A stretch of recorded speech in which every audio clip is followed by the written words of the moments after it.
Chapter 8. I slowly undressed my suicide dress. I had been wearing it for 2 days. Outside, I had one candle and a bucket with water. Vince said they showered outside. I had no idea there was no toilet inside. I grabbed a cup. I filled it with water and then I poured it on me. It wasn't enough for my whole body. I did it several times. I held a sponge made of something that I couldn't tell exactly what it was, but it was soft. I washed my whole body with no mercy. I wanted to take that whole white dirt off me. I was behind the house. I stood next to the window in case something happened. I would knock on it and call Vince. There was nothing near, no houses, just Vince's house. It was night and dark. To be honest, I wasn't really scared. I stood next to the window because I wanted Vince to see me, my awkward legs, my bony thighs, my small boobs. Aunt Nolly once told me that if a man slept with a woman because of her legs, behind, or any part of the woman's body, that's all he longed for. She said that if the man loves you, he would love your whole self, every part of your body. He wouldn't be sleeping with your boobs, but your whole self. Men respect women for who they are, how good they are, how good she is to the ones around her, not any genetic part of her. I missed my aunt, my mom, and dad just a little bit. Were they planning my funeral? I was holding a piece of brown fabric to cover my body. The fabric only covered my private parts and my petty boobs. My long legs and shoulders were bare and exposed. I walked back to the house. He gazed at me like he had never seen a white person half naked. I walked slowly across the room and headed for the stairs. There was no mirror in Vince's room.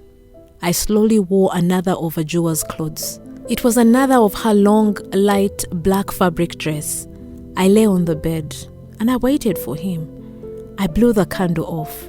I pretended I was sleeping when he came so I could peep while he was undressing. He came to the room.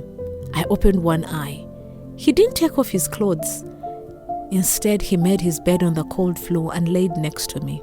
It was one more day of my Black Kingdom vacation. My body was adapting to the weather. How could we be so close but have different weathers? They say our bodies and what we eat make the weather. He took me to his special gathering again. I don't know if he wanted me to see how they disliked me or if he was trying to make them like me. Ajua wasn't there. She was probably having one of her days. I looked at Amel. He smiled, and I smiled back. He was one person I was able to win over.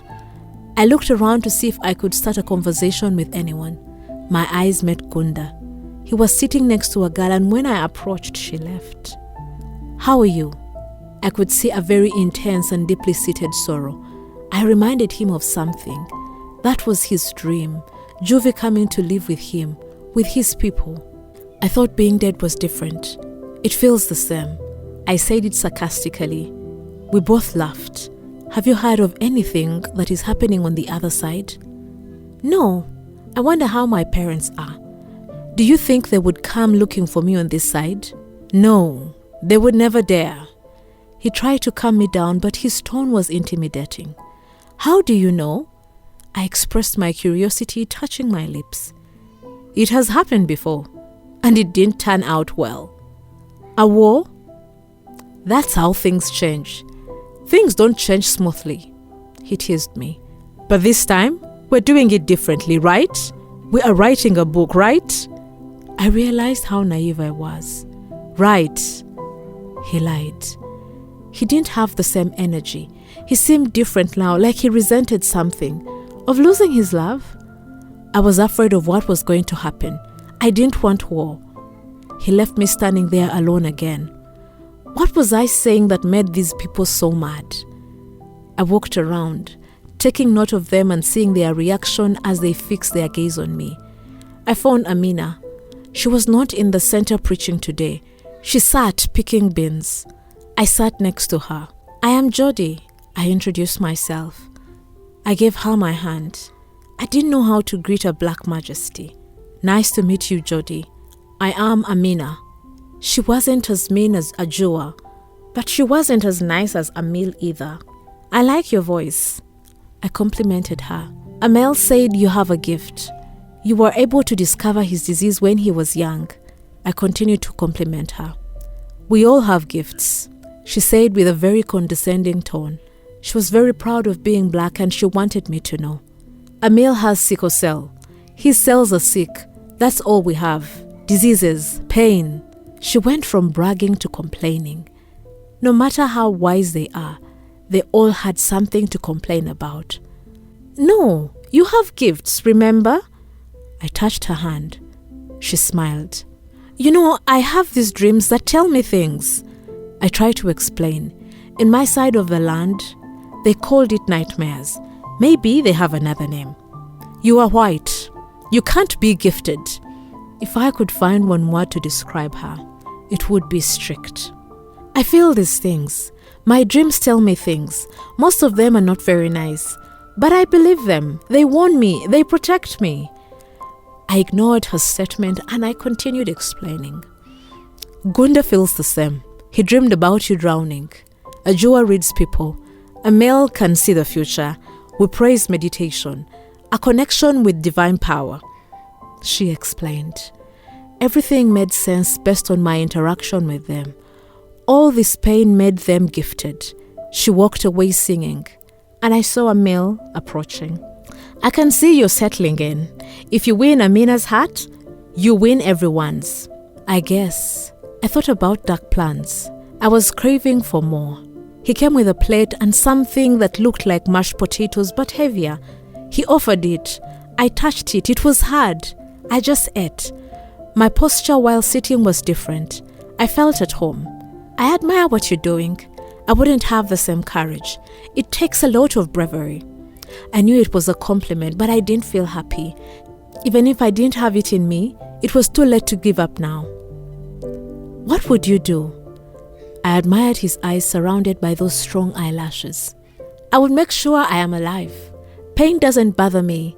I like feeling it. What pain? Your disease?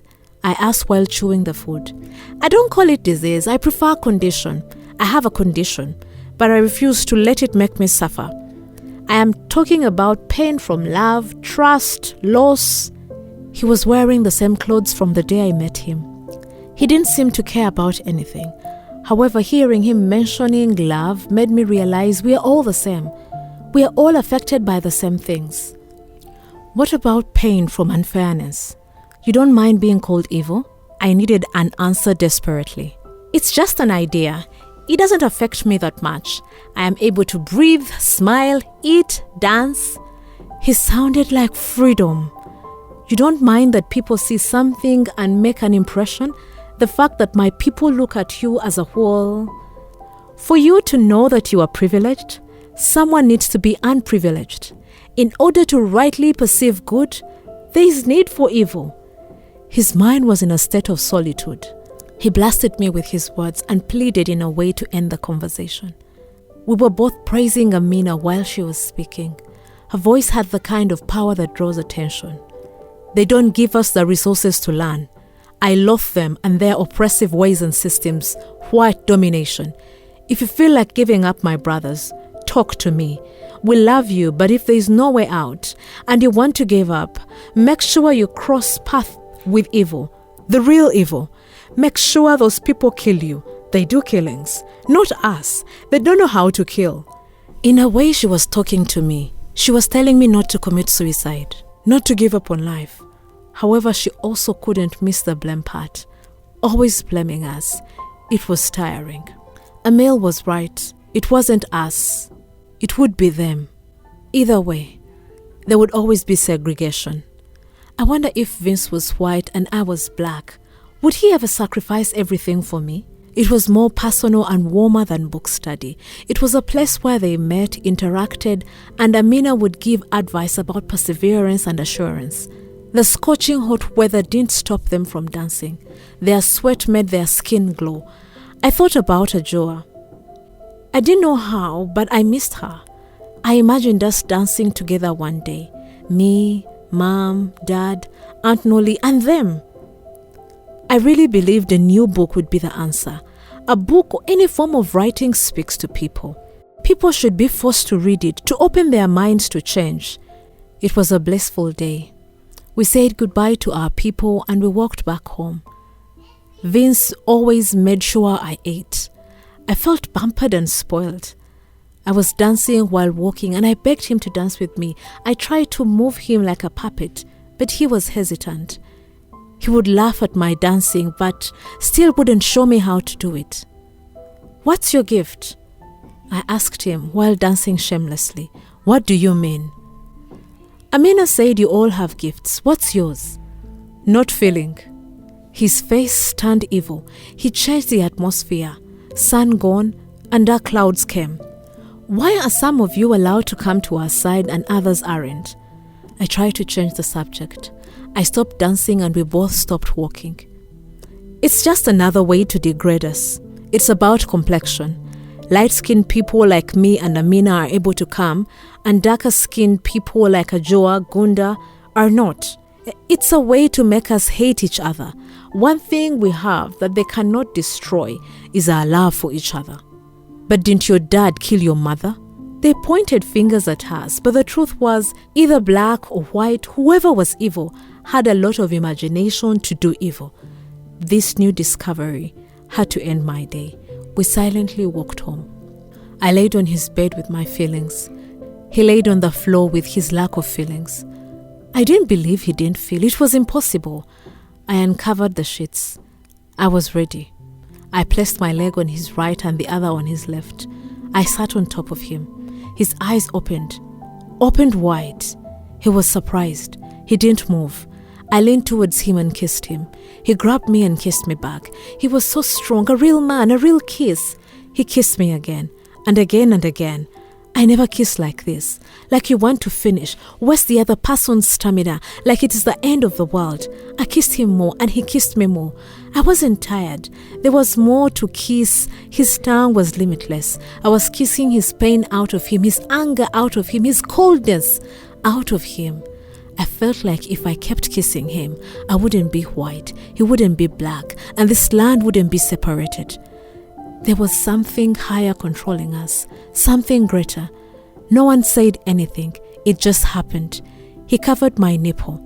There was no meat in there, just something hard. He pressed it. It hurts, but the kind of hurt that I lust for is to keep hurting.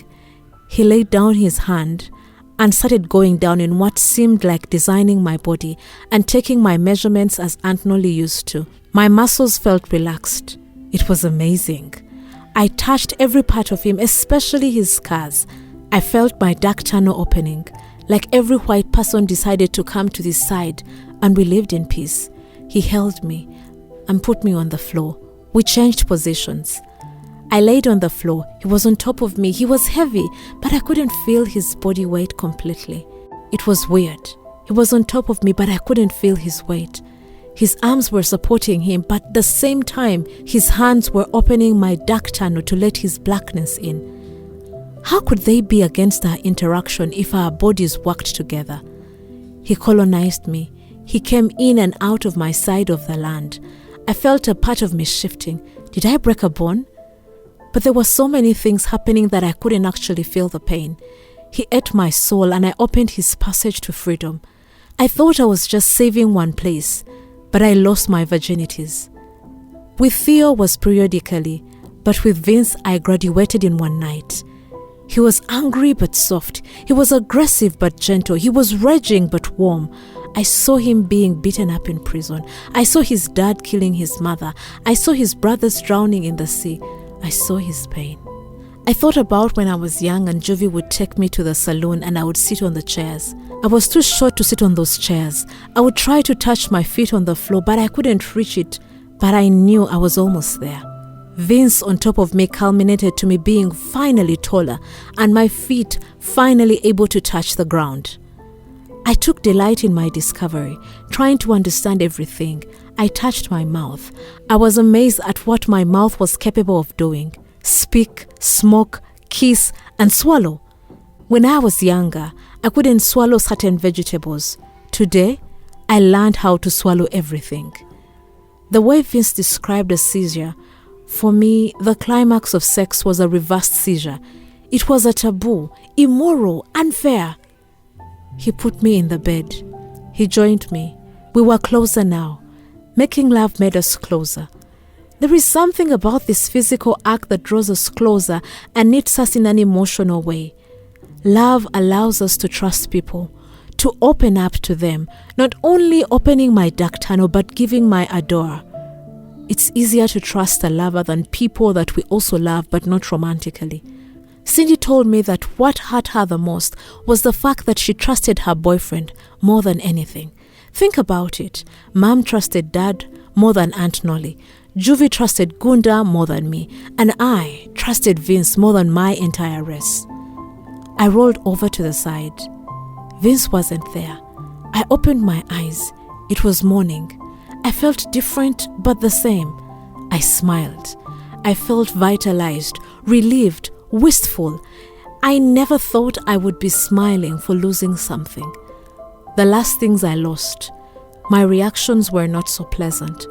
Losing my sister, losing Theo. I could hear Vince doing something downstairs, but I wasn't sure what it was. I had a knock on the door, a very strong knock. It was probably a Joa. I wanted her to see me coming downstairs, the same way I used to see her. Now I am in charge, I thought. Was I his girlfriend? His lover? I had no idea, but I enjoyed this feeling of being a black man's something. Vince came upstairs, but he didn't say anything. He looked shocked and shriveled. I followed him. He went down running and I followed suit. My clothes were messy and I wasn't properly dressed. I realized that seeing the look on our guest's face. Aunt Nolly was standing outside. She didn't come in, but she was right in front of the door, but not moving any foot to come in. She observed me from head to toe. She wasn't pleased. Get dressed and let's go. She had the same tone she used that day when I found her talking to that mysterious man. Aunt, I didn't know what to say. I went back upstairs, took the only dress I had, and I got dressed very quickly. Vince came and stood just there. Don't go, he said. Actually, he begged. Vince never begged for anything, at least not like this. Like he needed me. I am not going anywhere, I assured him. We both went down.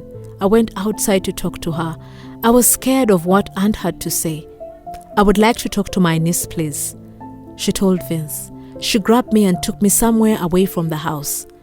Jodi, you need to get back home. She didn't stop holding me. She was afraid I was going to run back to the house.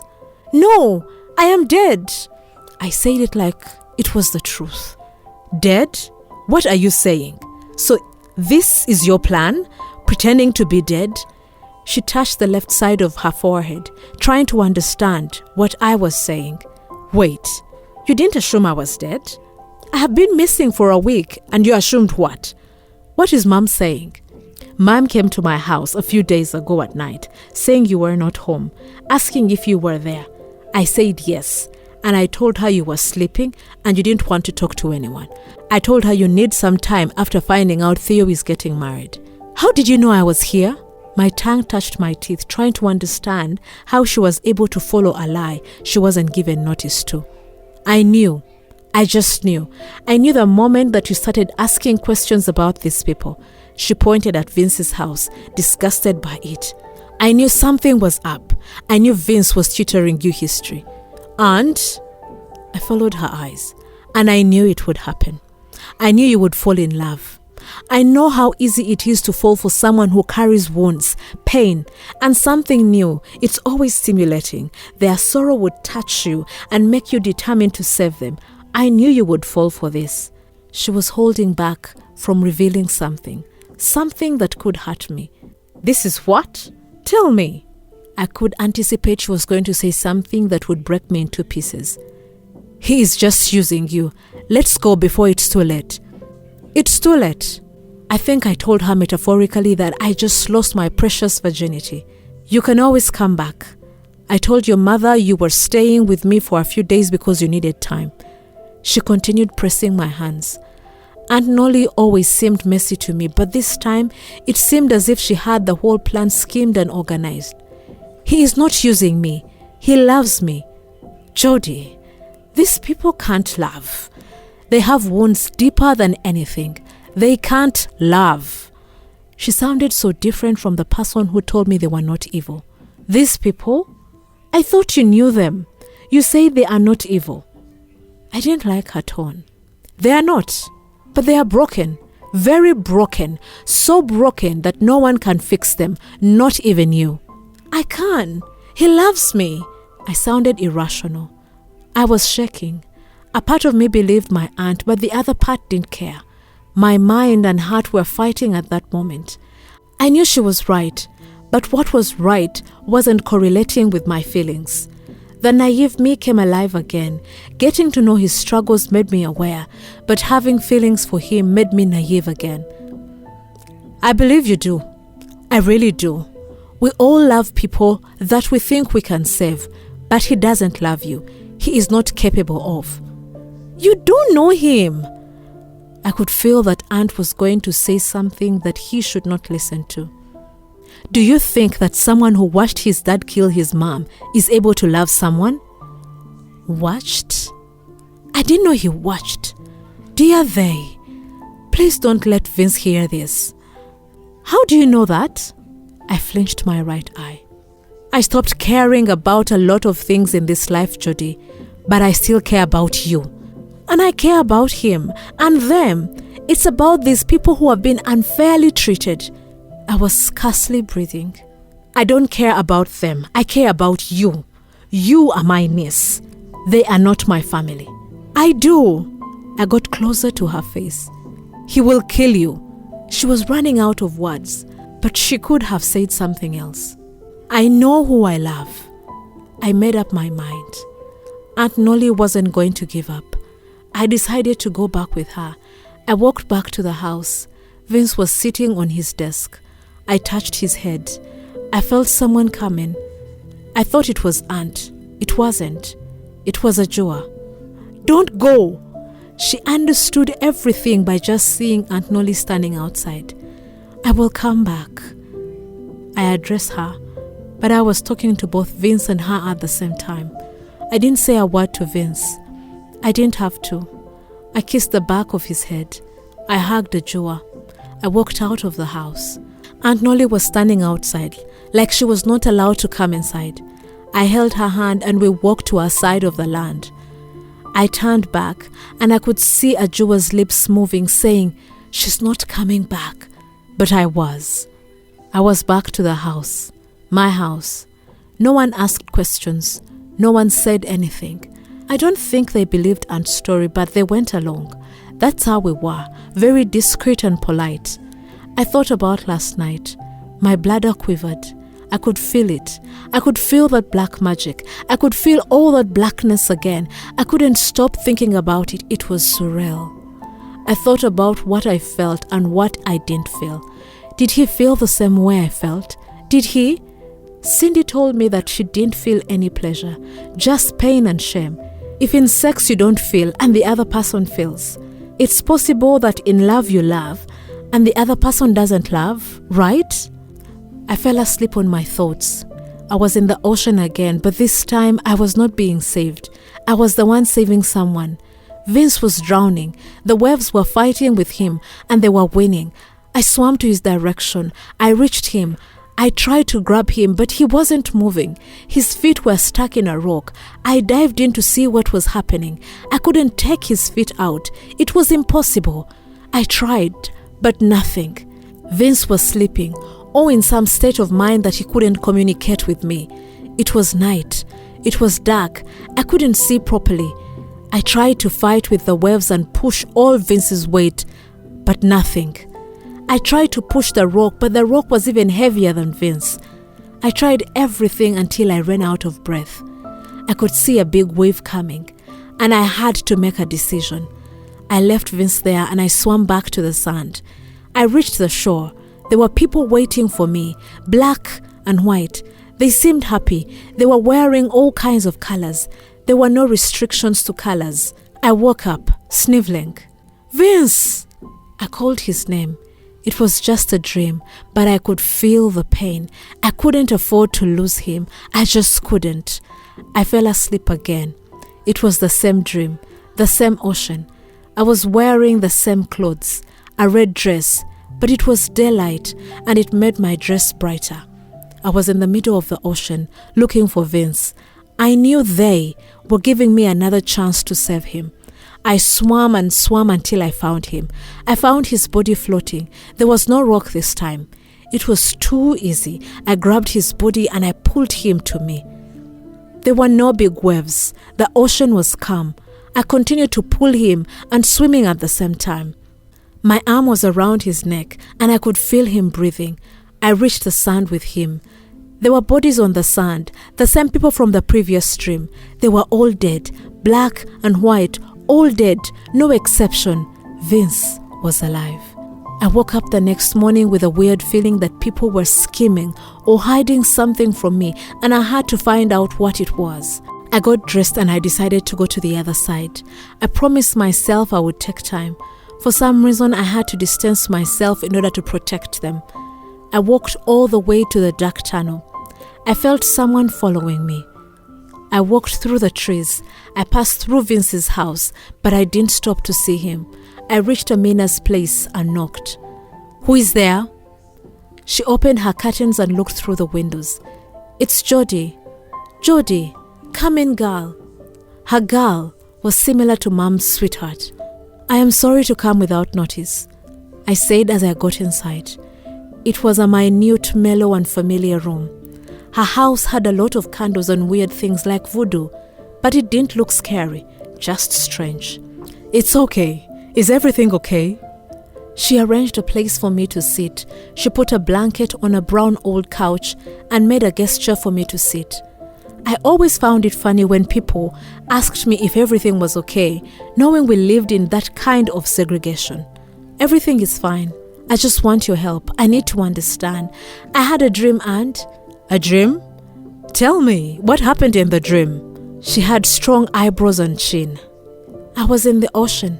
I had to save Vince. I took something from the eye as I tried to stop the tears, because just the thought of that dream made me sad." "A ocean? Do you know how to swim?" She was afraid of the meaning of the dream since I was doing something I didn't know how to do in real life. "Yes, the ocean. No, I don't know how to swim, but I was swimming in the dream."